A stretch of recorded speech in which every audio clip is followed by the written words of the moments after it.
Louise has over 1 million followers across her social media platforms, and it's now her full-time business. That's the first thing I think is I'm going to help parents to feed their kids better. So I want people to be realistic. Unfortunately, my dad passed away when I was 16. I just started my A-levels. Looking back now, I really realised that threw me off maybe my academic path. I just fell into this world of gastronomy and food. What meant more was me being happy in my work than my paycheck.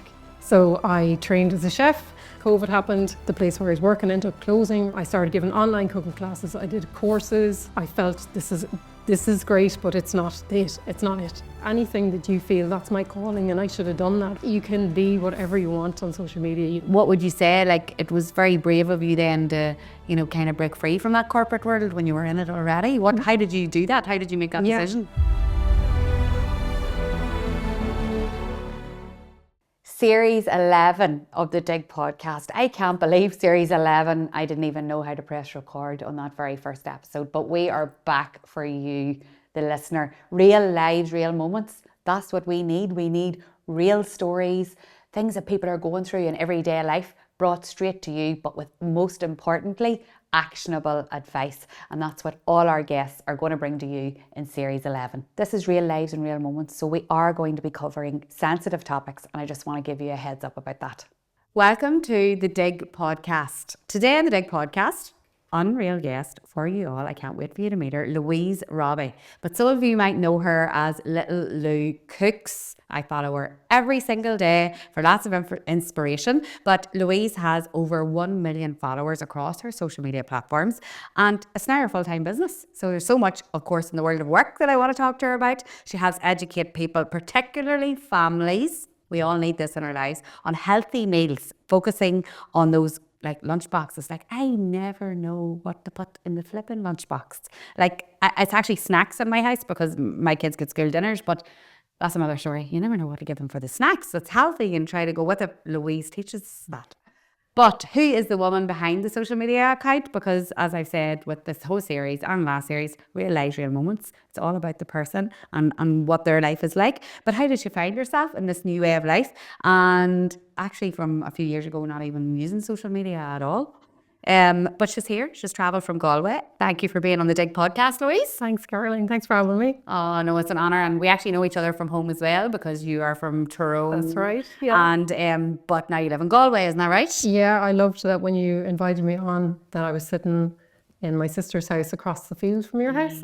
How random was that? So it was meant to be. It was for people listening. It was over Christmas, and I said, Louise, I'd seen where you, like, I follow you all the time, and you sometimes you share, not very often because you're very bashful at your achievements and things that you've done. You were rounding up the year and all. And I was like, fair play to you, Louise, blah blah. And I was like, wonder, would you ever consider being in a podcast? And there you were. You're like, I'm just over the fields here from you visiting Ethna. So it was great. It was all meant to be. It was right. But we're here, and the last year has been like a whirlwind for you on social media and all the work that you do. But it hasn't always been like this. But take us back to like the early days. Like, you weren't always into food, isn't that right? Like when you were at school and stuff, that's not what you studied? Or yeah, no, very far away from being a cook or being a chef or cooking online and the way things have gone now. So I suppose in school I was kind of business minded. I was very business focused, and then kind of went through school and stuff and exams. Things didn't kind of go as I wished they had. I went off to university, did a business course. Maybe it wasn't meant to the right one for me or the path for me, but I worked in offices for a few years, and I didn't find that experience great at all. I just found the 9 to 5, the Monday to Friday, wasn't for me. I just found it really tough behind the desk. The days so long, and I was just striking the days off the calendar. So I had a real itch in me at that time to go and travel. So I took off to New Zealand and Australia with my sister and a couple of friends, and just really need to get that travel out of my system. And while I was there, I worked in hospitality, and actually I worked in hospitality like from the age of 14. So being around kitchens, being around food, it was all there. I always loved food as well. So I loved eating food, all types of food, all types of cuisine. That really was something that I maybe thought I might explore later on in life. But for the moment, through my 20s, I enjoyed kind of the hospitality side of things and working in bars and meeting people, and had no desire to kind of rush back to the 9 to 5 office life. And then I returned to Ireland after a few years traveling and moved to Galway. Sorry, went to visit Galway for a few days and ended up staying. One of those stories. And again, I was working in a bar, a little bit lost in what I was doing, really, what's my career, but just sort of still enjoying that kind of transient life, because Galway's one of those fabulous places that people come and visit, and there's always tourists about, and it's always vibrant and lively too. And then a few years after working in the bar there, a course came up to do a chefing program for a year. And I thought, well, I was already working in hospitality, already used to the bar work. And if nothing else happens, I'll learn how to cook. So I trained as a chef, and I just fell into this world of gastronomy and food. And until you actually work in it, and the pace is so fast, you don't fully understand how good it is, you know, how the draw of it is there. And just being with people that are so into food as well, and it's quite creative too, and being on your feet all day, even though, you know, it's tough for many and the unsocial hours, but you get this real buzz off it, and that's why people are kind of drawn to it. So, and whenever you talk, sorry to jump in, but when you talked about going and doing your degree in business and stuff, that can happen a lot, where you kind of fall into a career that maybe isn't right for you. Yeah. I mean, you talked about that whenever we were on the phone. Like, people go through loads of things in their lives that can find them navigating into different circumstances. And I know that you lost people really close to you and in your family, and you talked about how sometimes then that can just, you just kind of feel a wee bit lost in what you're meant to do. Yeah. And there'll be people listening with kids that feel like that, or they possibly feel like that.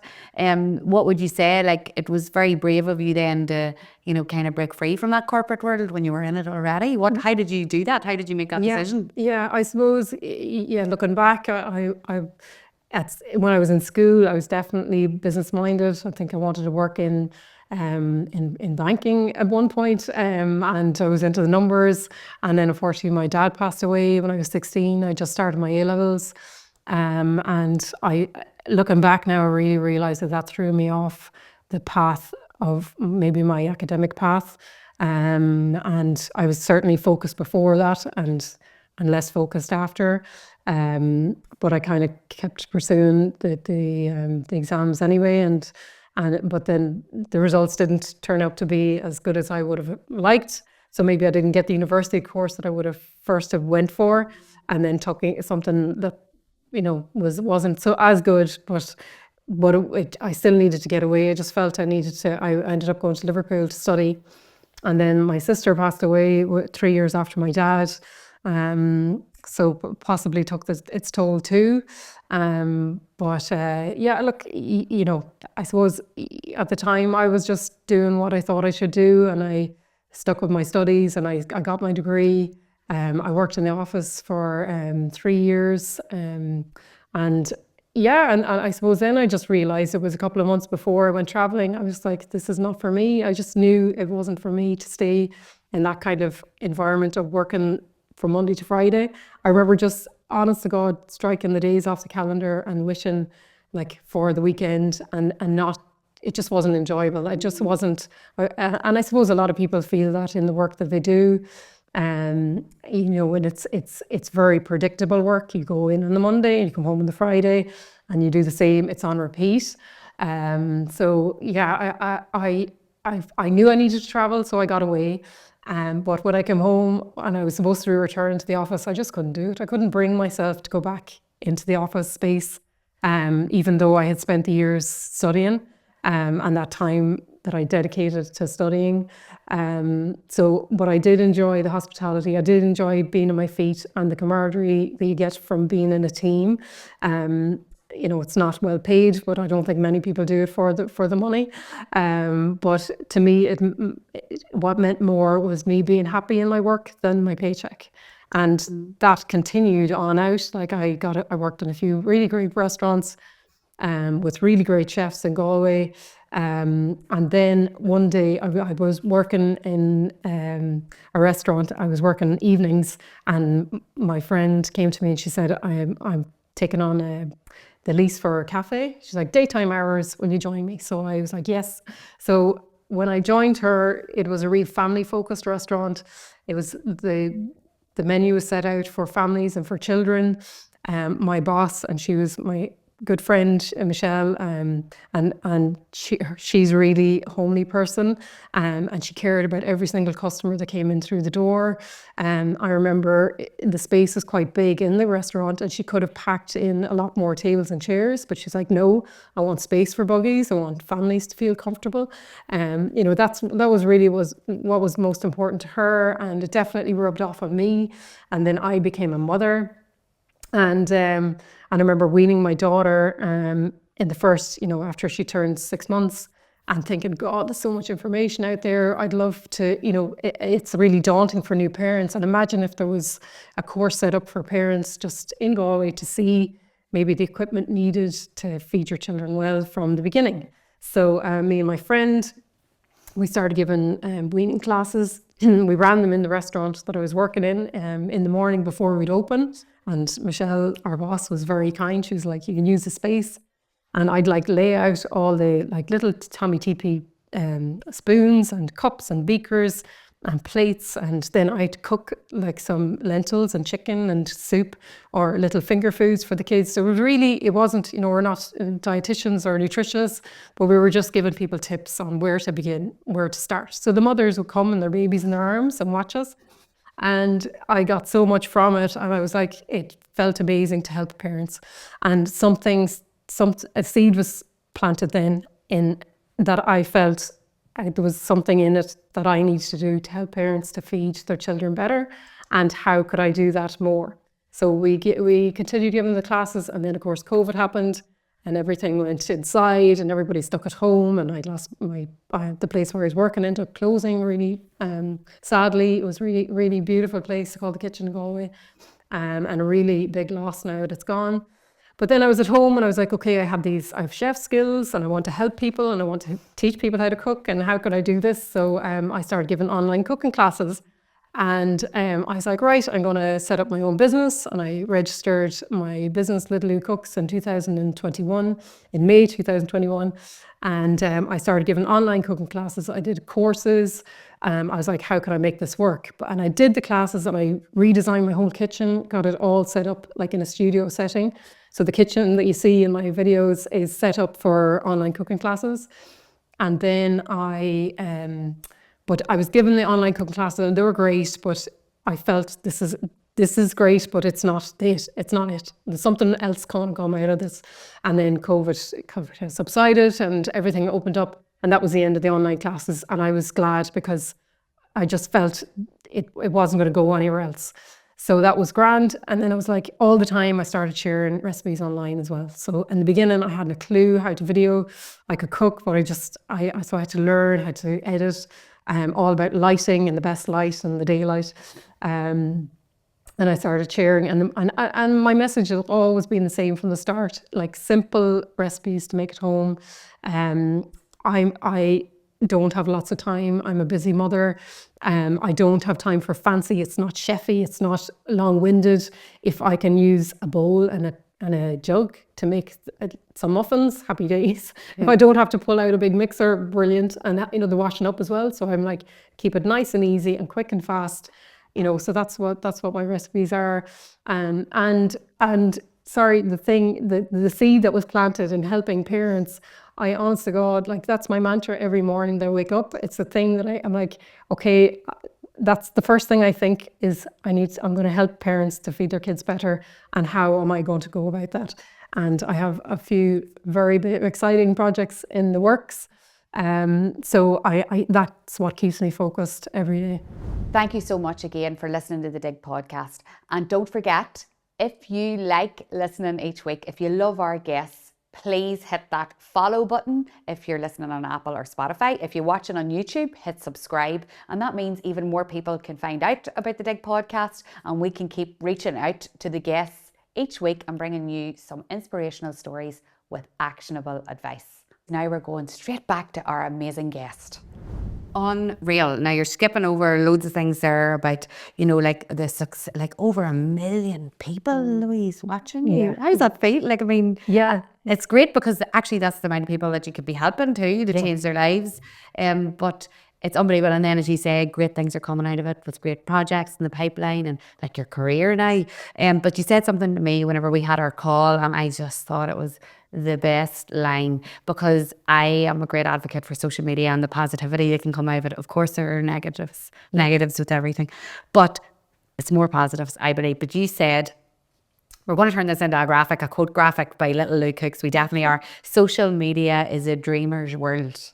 And I love that. Tell me what you mean by that, and tell everybody that's listening what you mean by that. Yeah, well, I suppose if you are stuck in a rut in the career that you're in, or you're at a stage of your life where you're not sure where you want to go next, I think there are so many opportunities on social media to reinvent yourself. I saw a girl yesterday on Instagram, and she had she had reels up. She's like, I'm in my mid-30s. She just felt nothing was happening for her. She's like, I'm not into fashion, I'm not into style, but I'm in my mid-30s. I'm going to show up every day to make something more for myself. And that's her little dream. Like, that's her little bubble. Whether it goes somewhere is another thing now. One of her posts got like 500,000 views, and she might have a very small following. But although I actually read through her comments, and people were like, I want the same, and I like wish you all that, you know, the luck to, you know, they're watching her, so she's like Building community. yeah, she's got some more energy from the people that are watching now. So yeah, that's what I mean. It's like, you can be whatever you want on social media. You don't have to show your face. You could, you know, you don't have to use your voice. You could be an artist, you can be into fashion, you can be, you know, anything you want to be, anything that you feel that's my calling and I should have done that, or I'm a brilliant singer and I should be singing, or, you know, whatever it is, it's there for anybody to use. You know, it's on your phone now. It does take a bit of time out of your day, you know. Because we talked about like the fact that you were in that corporate job, and me and you talked about this on the phone, like, because I was the same. I left I had the health service. I was an occupational therapist and only worked for 2 years and left, but I was only 24 when I did that. Would I do that so flippantly and quick now at 42 with a mortgage and children? No. And you said the same. We would think about it a lot deeper. But and then you said, but you could use social media as like a side. Yeah. Do you want to talk about Absolutely. that? Like how you could do that? Yeah, that's it. Like, you see loads of people, you said it's a side hustle, isn't it? It's a side, whether you wanted to create an income from it, that's one thing. But even if you do, and that could be down the line, it's just just starting the page, whatever it is. You know, people do the crafts, and, you know, it's endless possibilities. And then you have the niche. That's the lovely thing. So if you go onto my page, if you go into my own scroll or whatever, you know, it is predominantly food, and I'm watching all my peers. I'm watching all the mums sharing from all around the world, and that's where I got loads of inspiration. And actually, people ask me how my page blew up, and I was watching other mothers in their kitchen making food for their kids, and I was like, yeah, I really like the way they're showing it, and it's not really in a pushy way. There's nobody shouting at me telling me to make muffins for my kids, or, you know, so I kind of adopted what I thought I liked onto my page, because, you know, we're influenced by everybody that we watch, and the other thing that worked for me, I think, was I made my messaging very clear. So I've been given the same message from the day I started my page, about 3 years, but I really honed down on what it is I wanted to tell to people. And I find the best pages are the ones that are solving a problem. If you can solve, everybody has a problem in different areas, of course, but you might, Caroline, say, like, okay, the kids have their lunch boxes and they have their sandwiches and they have their bit of fruit, and that's fine, but maybe just to put in that bit extra, but I don't want it to come out of a packet. I'd love for it to be homemade. I'm not a brilliant baker or cook or chef or whatever. So is there something that I could make that is my ability, and that I can make in my time at the weekend, perhaps? And thirdly, that the kids will eat. Because if they don't eat it, forget about it. I know. So I want people to be realistic about the food that they make. You'll see a lot of my stuff is quite plain. And I do that because I've got a picky eater. But you can add some fiber and whole grain if you want. People ask me that all the time. But yeah, the messaging on social media, I think the messaging is so important. And I'll make a reel, I'll make a video, and I'll put a voiceover, and I'll say, okay, and I'll make it, and I'll come back to the next day, and I'll say, is that clear enough? Is that solving? Is it solving anything? And then I'll delete all the voiceover, and I'll say, no, I'll rework it, and I'll try and get to it being it's solving a problem. So, and sometimes it works, and sometimes it doesn't. Sometimes they're viral, and sometimes they're not. So I don't get it right every time. But even when they're not viral, they're still helping somebody. Like I always say to people, if there's only 10 views, there's still 10 people seeing your stuff, and you might have helped change one person's thing. But yours are certainly like hitting far and wide. So there's a lot of families listening to the Dig podcast, as well as a lot of people addressing the word work, and you give some great tips there. And actually, before we move on to the family bit, you didn't always put your face to it. Yeah. Isn't that right? Yes. Yeah. And so how did you get the confidence to change to that? Because that's a big thing with people where they're afraid to follow their side hustle because they think they need to be perhaps like me. Like my brand's very much me on talking every day, and I have no problem with that because that's my job. But people see that and they go, I could never do that. But you don't actually need to be like that. It's whatever suits you. But how did you make that transition? I suppose it was I was hiding behind the camera for a lot of the time, and I would have put ones up with me in it, and they mightn't have done so well because everything is quantified. You can't get away from that. It's the views, whether it's the algorithm or whatever, but it's the views and the likes. So it's all it's all the numbers are there, and they you take it personally whether you want to or not. So you think, oh, that didn't do very well because I was in it. That's because because it didn't do well because I was in it. So then they take that out, and then I went back to just do it with my hands or whatever. But then the one that did blow up was with me in it. And I was like, all right, great. I'm gonna have to wash my hair now and put some makeup on and be in them. And I just bit the bullet, and I just said, okay, this is me now. But I am grateful that I have my kitchen. I think the setting, for me anyway, the setting is important, and the nice blank space. So then it's me, and it's the food focused. So and then I can show the skills, or people watching can see, well, she just has that little blender, or she has that, so and I get that a lot. I love the feedback is instant. That's another thing about social media.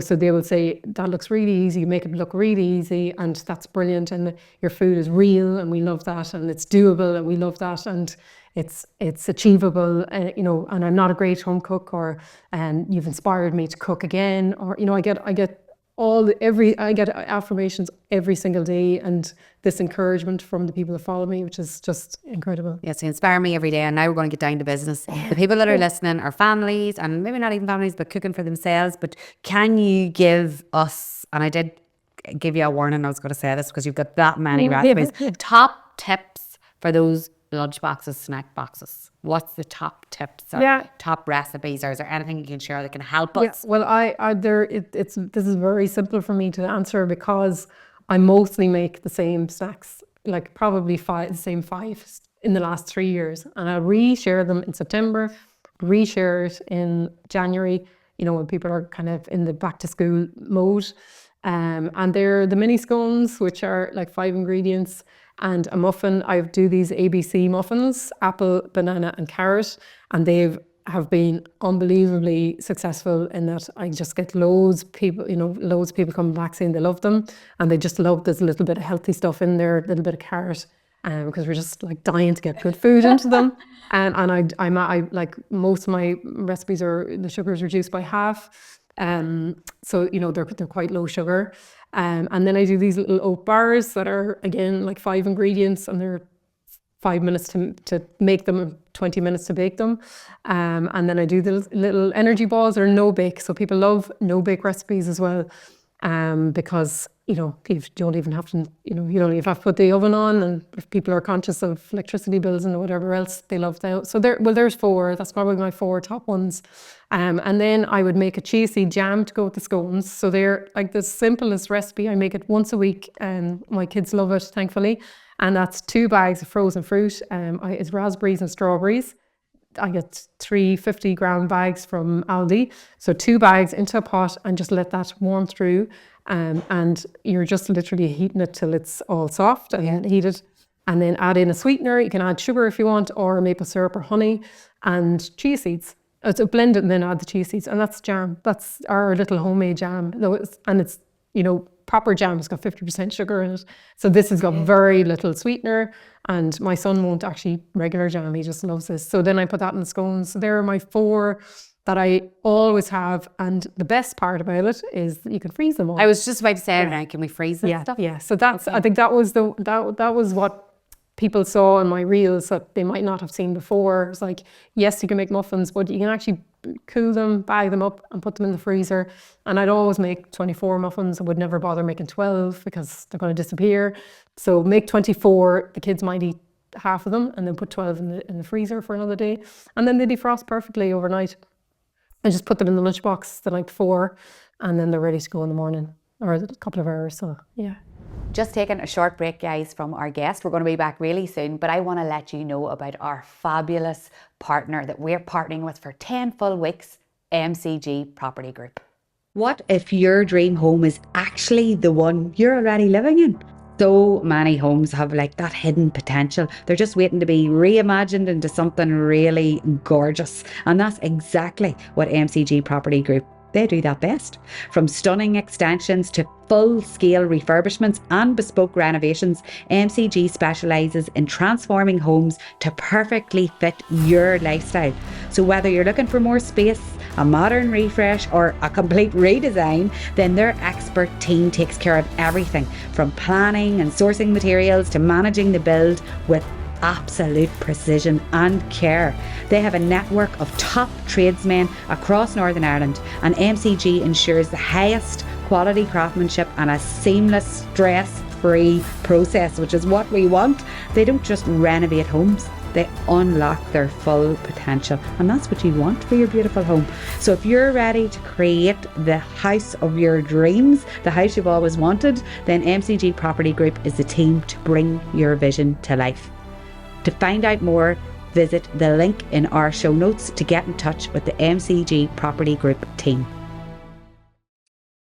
Thank you for listening, guys. Now we're going straight back to our amazing guest. Amazing. And I think people are becoming more aware now. There is a lot of processed food, ultra processed food out there.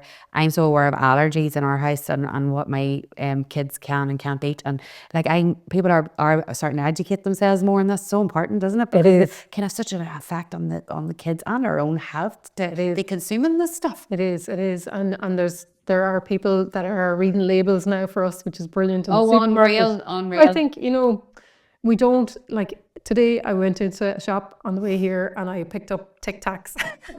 And I'd never read the back of them. I wouldn't. I was like, E129 or whatever, the colour, there are red ones for Valentine's or whatever. So it's a food colouring, but if they're red, of course, but you're really aware, we're hyper aware of this now. So we can't ignore it anymore. And before we would have probably thought, I just don't want to think about that. Yes. Put it in the trolley. I don't want to think about that. Yeah. But now we're made to stop, look, but the best part of it is there's an alternative. And, the shops usually will have a better alternative, but the best, if you do have time, because the time's the killer for us. If you have the time, it's the homemade is the best. Because then everything. And once you know, you can never unknow. That's the thing, you see. Because that's happened to me now. And Jared said to me, geez, you're off a long way getting the groceries. And I'm like, well, I'm flipping, can't get out of the place reading the labels.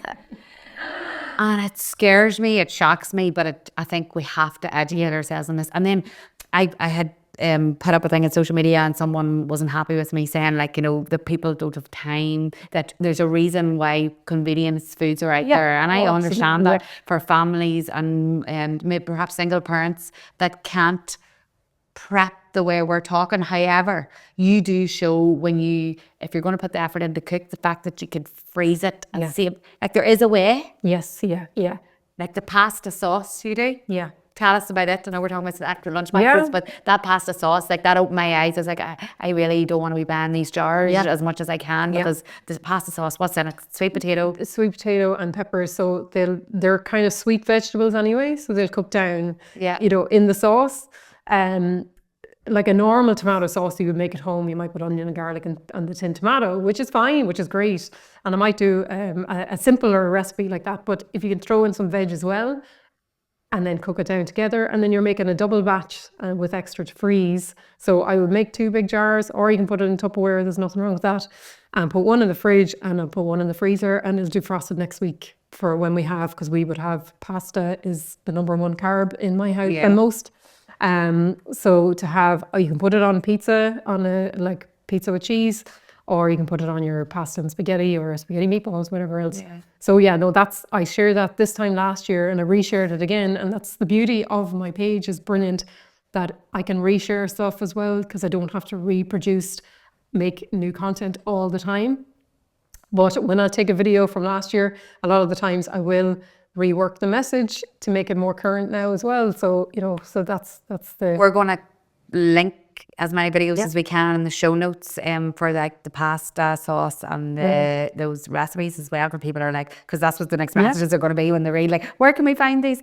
But so you said there about people can get put off, but you want to help educate people about how easy it is to cook good food for our families, right? But people think they need, and you've alluded to it, they're big fancy mixers and equipment, and people don't have it, can't afford it, and it's a hassle. But what would be the key things you need to whip these things up? Yeah. I actually have enough equipment to open a restaurant. I do have it all, but The normal person that's not in that industry won't. No, we don't. Like I do, like I have a little blender, even a little smoothie blender, of a Ninja Nutri blender, it's called, and that's brilliant. You can make hummus in it. You can make like pancake batter, but don't put flour in it. I do like pancakes with oats. Yes. So you can make you can throw it in there. I was thinking of doing like a blender series because it's so fast. Just whip it in and then it's made. So I do like that little blender, and then I have another little compact one from Kenwood that's really nice for snacks. So I get loads. My most common question is, what blender do you use? So tell us what blender. So that's well at the moment I don't want anybody to buy anything without doing their own investigating or looking into themselves. Do your but I would say, look, I like this one and I like that one, and I have another bigger one, but those ones are nice and compact if you don't have loads of space to store them as well. And then honest to God, like most of my recipes are a big mixing bowl and a jug. Like any of the muffins, you don't need a mixer for those at all. And then just have a couple of muffin trays, 2 of them. A friend of mine made my ABC muffins, and she was like, "Oh, I didn't realize you were making 24." She scooped in 12, but you can actually put the other half into a tray bake. Okay. So and somebody messaged me on the bus on the way here, saying, can I make the muffins as tray bake? I was like, yeah, sure. Like a muffin is just a mini cake. Yeah. So you can bake it as a cake. Yeah. Any muffin recipe, you can do it. So I have like a chocolate muffin recipe that I will make as a chocolate cake for birthday cakes. It's the exact same. So like we all only need a certain amount of recipes. Yeah. If we're honest. I'd say the majority might only have a bad looking cake tin and a bad looking bun tin, but it'll do the job. You just have to think on your feet. I don't think you need hundreds of recipes. You just need a good muffin recipe, a good cake recipe. The ones you just pull it out again, and it might be your mum's Victoria sponge cake that she made and you make because it works. And we don't always have the time to test. You're like, oh, do I want to make it and it won't work out or whatever else. So, we just need those good recipes. And I'm always saying, list your recipes or have them somewhere in the kitchen that you can just pull on them anytime. And then like I probably keep a good stocked pantry as well, just with all the baking ingredients. You know, I'll always have bicarb soda, and I always have baking powder, and brand ambassador for Dr. Oetker, which is amazing. So I always have their baking chocolate and all their lovely stuff, and vanilla essence and things like that. And I will always have plain flour and self-raising flour. I love self-raising flour because the agent is already added to the flour, so it just makes life easier if it's there. And I always have eggs, so you know, you can nearly always bake something. Yes. And how important, and I know we didn't talk about this in the call, but I've seen it recently, when I get my kids helping me, they eat it more. What do you think about that, or how does that work in your house? Oh yeah, absolutely. When my mummy watches me when I'm doing, sometimes I'd cook on stories and the children be helping me, and my mummy's old school, like, she said, I don't know how you'd be bothered. I'd rather get it made and get the house cleaned up, get them down to bed. And I said, but actually it works in favour, because then they can't wait to eat the thing they mightn't have tried. Yes. So would you be like advise that? Definitely. Oh, absolutely. And I think like your mum, you know, we always think of the mess and the time, and it is a longer process, and mine will fight if I get the two of them in. I usually pick one to cook with at a time. If it's both of them, it's like carnage. But yeah, absolutely, it definitely rubs off if they are part of it, and they love it. Like, well, especially baking, like all kids love to bake. But definitely get them in the dinner action and chopping. You know, my son loves the wee chopping board. He's got his own little knife, and he'll sit up and he'll chop till the cows come home, you know, even if he doesn't eat the pepper, but he'll just, you know, he still loves that whole experience and being hands-on. And there are many days that I ask them to help and they won't as well, so because they know they'll get it served up to them. So you know, it's another side of it. But especially if the interest is there as well, get them cooking as much as you can when they're young. And then, like I say to my daughter, I was like, what if I wasn't here? I need you to be able to make pasta yourself. I need you to be able to make a rice by yourself. You know, these are really important skills for kids to have. And especially now our families are a bit smaller than, you know, I'm one of 6. I think it's, you know, we're more likely to spoil them and do it all for them. So, you know, you really have to say, right, well, make time at least, you know, once a week or at the weekend when we have, you know, when there's time to do it, and just get them cooking. Yeah, definitely. And it's people like you that are inspiring our young people. My wee boy loves to watch this particular guy on YouTube cook steaks. He's called Nick Giovanni. You don't know him, no? I don't know. And he's an American guy. But now on a Saturday night, Pierce has to do their like seasoning front. And you know, again, a positive of social media, educating our children, inspiring them to get into the food industry. It's brilliant. Like, yeah, absolutely. Anything that will kind of open them up to new things, you know, that, you know, they wouldn't see otherwise. So yeah, it can only be a good thing. I talked to you all day. We're going to like the recipes. Don't be panicking for anybody that's listening. But I asked you whenever we were having our call, what's the best piece of advice that you've ever been given? Do you remember me saying that? I do. And you talked about a lady that shared her advice with you. Do you want to tell us what that is? Because we're kind of asking most of our guests that in the series. Yeah. Well, when I had set up my business, Dudley Cooks, and I was given my first classes, my first online cooking classes. I was really nervous at the time, and I kind of only set up my social media page as well. And I had like asked anybody that I knew to share my page. You know, you just want to kind of get out there and you feel really cheeky doing it. But I at that time I reached out to loads of people just to ask their advice about different things, and you know, I was trying to figure out and navigate where this business was going to go. And I reached out to a lady who is, most people will know, it's Helen James. She has the Considered range at Dunn's. And Helen won't know me now probably at all, but or won't remember this. But I maybe had commented on something on a post that she had put up, and then I just said to her on a private message that I was starting my classes, and it was my own business, and I was really anxious about it. And she said, just show up. She said, just keep showing up. And that's the advice that I took from her. And it was like, and that's how I approach my page, is to just keep showing up. And for a lot of times I would put recipes up and there mightn't be much engagement, and you feel like, oh, what am I doing, wasting all this time doing this? But I just kept showing up, and then I became more consistent. And I give that advice to other people now because they come to me, which is crazy. looking for advice because they're maybe lost or just want a bit of a head start or to get going with something. And it's just keep showing up. Yeah. And like there is a theme, I don't think we talked about it in this conversation, but you aren't afraid to ask people for advice or help. Like that takes courage to reach out to someone online and all, but what have you got to lose, right? Like That's is right. that like you obviously had no bother doing that or reaching out? Yeah, I wouldn't try not to ask for them for too much, if you know what I mean, because people are busy and whatever else.